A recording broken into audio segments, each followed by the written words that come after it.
Les matins de France Culture, Guillaume Erner.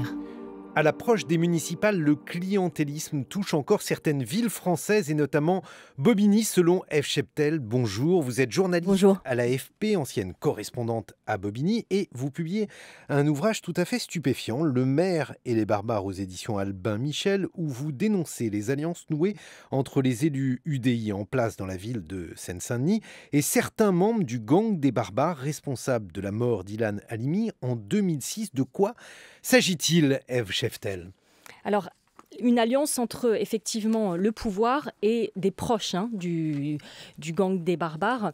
C'est un pacte électoral pour gagner la ville. La droite, en l'occurrence l'UDI, pour gagner une cité comme Bobigny, avait besoin de s'appuyer sur les cités. C'est une ville effectivement où il y a des cités importantes. La droite pouvait compter sur l'électorat pavillonnaire qui lui est acquis depuis un moment.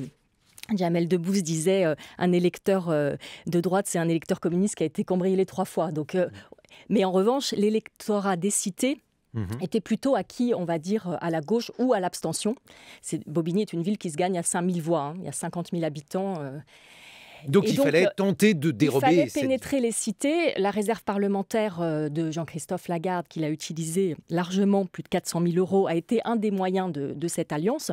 Et vers qui l'argent a été fléché, par son assistant parlementaire qui venait lui-même de la cité, vers des personnes, on va dire, qui ont une influence dans les quartiers.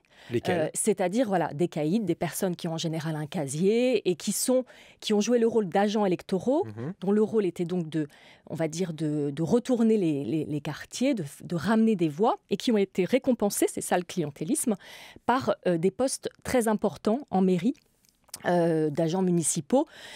C'est un rapport de la Chambre régionale des comptes qu'il a établi.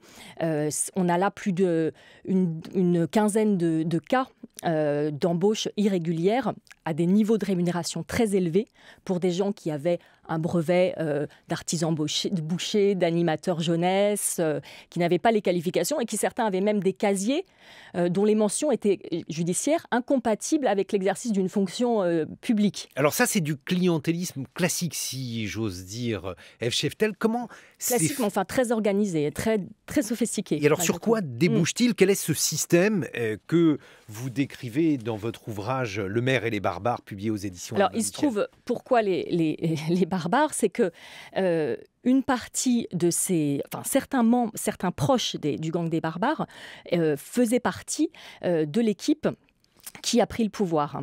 C'est-à-dire que, notamment la femme du numéro 2 du gang des barbares, Linda Benakouche, mais également donc, l'assistant parlementaire Kianouch Mogadam, dont je parlais, de Jean-Christophe Lagarde, est aussi un proche. Ils sont issus de la cité Paul-Éluard, la grande cité du centre-ville sur laquelle l'UDI s'est appuyée pour faire basculer la ville.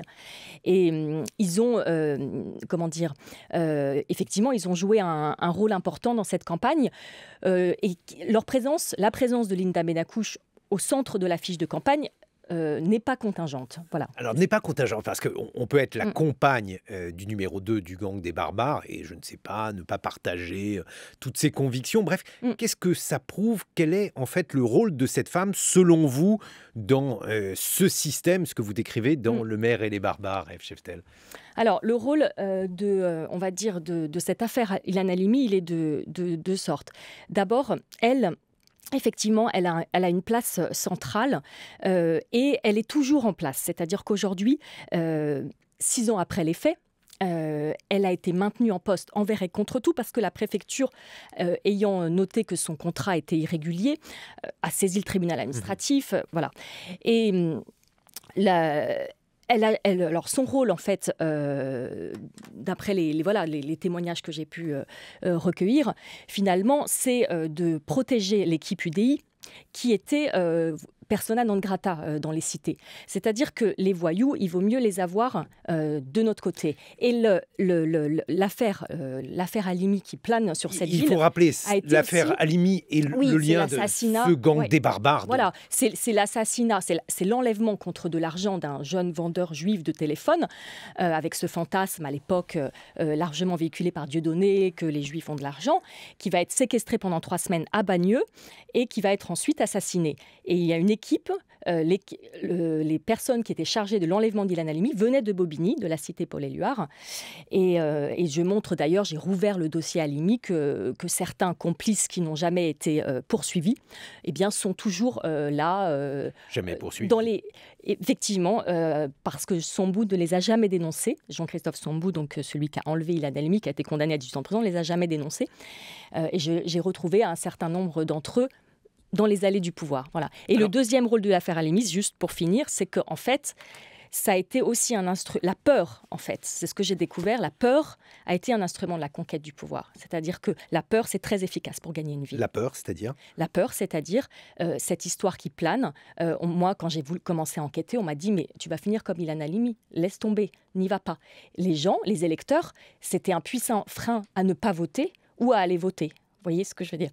Jean-Christophe Lagarde nie cette affaire, dit qu'il ne connaît pas cette femme, qu'il a dû la croiser 1 ou 2 fois. Il dit qu'il va porter plainte en diffamation pour cette histoire qui le salit. Est-ce qu'aujourd'hui, vous avez reçu cette plainte, Ève Cheftel ? Non, je n'ai pas reçu cette plainte. Voilà, j'attends. J'imagine qu'il a choisi une voie procédurale plus longue pour gagner du temps. Alors, quand il dit que cette femme, il ne la connaît pas, que c'est un système... Oui, il dit qu'il l'a vue que 2 fois. Alors, bon, ça, c'est faux parce que j'ai les preuves du contraire. Des photos, une vidéo, des témoignages. J'ai un témoignage assez exceptionnel qui est celui de l'avocate de Linda Benakouche et qui raconte bien que... non seulement il la connaissait très bien, mais il connaît également bien la famille Sambou, qui est assez connue à Bobigny, dont il a dit beaucoup de bien. Voilà. Mais la question, c'est, à supposer qu'il n'était pas au courant de ses relations, de son lien conjugal, quand il a décidé de lui octroyer un logement à Drancy, dans le parc social, à supposer qu'il n'était pas avant 2014. Depuis 2014, quand le scandale est éclaté par un tract qui a révélé en fait ces liens-là. Tract anonyme. Tract anonyme, voilà, qui a été suivi par une chasse aux corbeaux, qui s'est finie dans le bureau du premier adjoint. L'élu soupçonné d'être le corbeau a été menacé de mort. Et Christian Bartholmé, le premier adjoint, a été condamné par la justice. C'est lui qui aujourd'hui brigue la mairie. C'est un proche de Jean-Christophe Lagarde. Et Jean-Christophe Lagarde ne désavoue pas. C'est-à-dire qu'aujourd'hui, il n'assume plus cette alliance, clairement. Il dit « je ne la connais pas, Linda Benakouche, je n'ai jamais su avec qui elle était mariée, ni quel était son passé de violence, parce qu'elle a elle-même un lourd passé de violence, avec séquestration, etc. Il ne l'assume plus, mais en même temps, ce qui est incompréhensible, c'est qu'il continue à soutenir Christian Bartholmé, voilà, qui a été donc le premier adjoint. Il était présent à son meeting de campagne. Et si vous voulez, 6 ans après, rien n'a changé. Linda Benakouche est toujours en poste. Bien qu'elle soit voilée, elle s'apprête à être fonctionnaire. Et Jean-Christophe Sambou est sorti de prison. Ève Cheftel, vous êtes journaliste à l'AFP et donc vous publiez ce livre qui est absolument stupéfiant. Alors à moins, bien entendu, qu'on apporte la preuve que ce que vous racontez n'est pas vrai, mais jusqu'ici, cette preuve n'a pas été apportée. Ce livre, il s'intitule « Le maire et les barbares » et il est aux éditions Albin Michel, 7h22 sur France Culture. Les matins de France Culture, 7h-9h, Guillaume Erner.